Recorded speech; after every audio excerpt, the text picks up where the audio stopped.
第6课，面对愤怒与挫折。愤怒和挫折是我们生活中的熟面孔。当事情不如意时，愤怒会像火焰般燃起，而挫折感则像无形的重石，压得人喘不过气。这些愤怒不仅是挑战，也是理解自我的机会。今天我们将探讨如何管理愤怒，转化挫折，学会让情绪成为我们的盟友，而不是敌人。一、愤怒的成因与表现。愤怒的成因，为何会生气呢？愤怒是一种防御性情绪，通常源于以下几种情境：感觉被冒犯或不公平对待，例如别人插队，或努力工作却未获认可，期待受挫。当事情未如计划进行时，例如航班取消或考试失利，威胁感或恐惧。当我们感到权益或安全受到威胁时，愤怒可能是保护自己的本能反应。淑美是一名公司员工，她辛辛苦苦准备了一份企划案，却在会议中被主管无视，转而采用了另一位同事的提案。她气得当场脸红耳赤，但又不敢发作。回到家，她把气洒在丈夫身上，结果夫妻大吵了一架。2、愤怒的表现方式。愤怒的表现可以分为以下几种：外显型，如大声争吵、动粗或过激反应；内隐型，压抑情绪，长期积累导致身心问题；表达型，以冷静而直接的方式陈述不满，达成有效沟通。2、如何有效管理与表达愤怒。接受愤怒是一种正常情绪，愤怒本身并非错误，而是提醒我们有需要被关注的问题。关键在于如何处理，即使冷静技巧可以避免因为愤怒而做出令自己悔恨的事。深呼吸，缓慢吸气，数到4，再缓慢吐气，重复数次。身体转移，离开让你愤怒的现场，进行散步或其他放松活动。计时延迟，给自己设一个冷静时间，例如10分钟，再回应事件。淑美的朋友推荐她学习深呼吸技巧。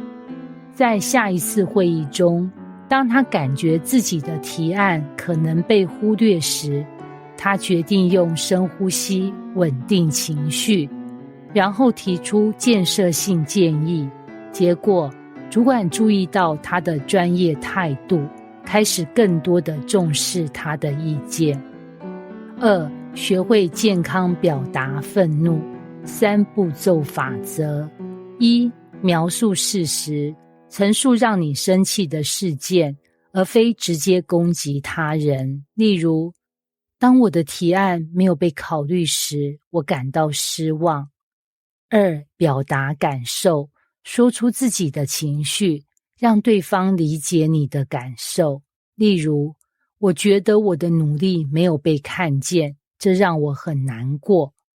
3、提出需求，清楚表达你希望对方如何改进。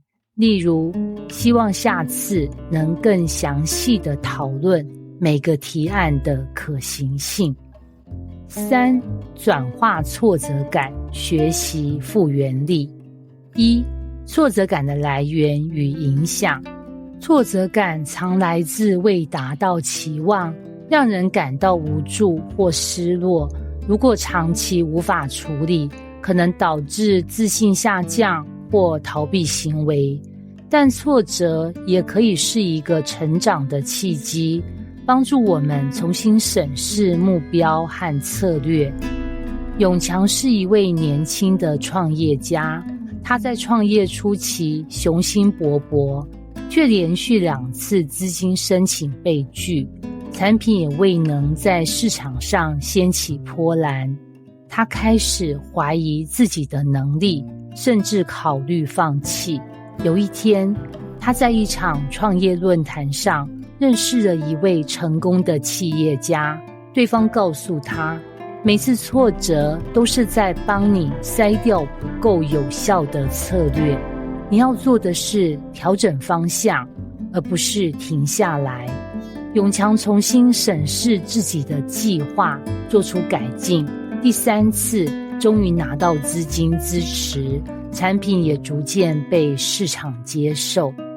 2. 复原力的关键是如何在挫折中成长。重新框架，把挫折视为学习的机会，而非失败的终点。寻求支持，向有经验的人请教，或与朋友分享你的感受。练习感恩，每天记录3件值得感恩的事情，帮助转化负面情绪。3. 挫折反思表，写下最近的一次挫折事件，回顾当时的情绪反应与行为反应，思考下一次面对类似情况时可以采取哪些新的行动或心态。4. 实作练习。1. 愤怒管理练习，目标：学习健康表达愤怒的方法。方法： 1. 记录过去1周中让你生气的事件。2. 练习用3步骤法则来模拟表达自己的情绪与需求。2. 复原力提升练习，目标：建立应对挫折的正向心态。方法：每天记录1次挫折或困难。2. 写下你学到的教训，以及3件值得感恩的事。3. 感觉与需求连结练习，目标：理解情绪背后的需求。方法： 1. 当你感到愤怒或挫折时，停下来问自己，这种情绪背后的需求是什么？ 2. 写下可能的需求，例如被尊重、有控制感。结语：愤怒和挫折是我们生活中的常客，学会与他们相处是自我成长的重要一课。当我们懂得管理愤怒，转化挫折，我们便能更有弹性地面对挑战，并在人生的道路上走得更远更稳。通过这一课，期待你在面对情绪风暴时能找到属于自己的晴空。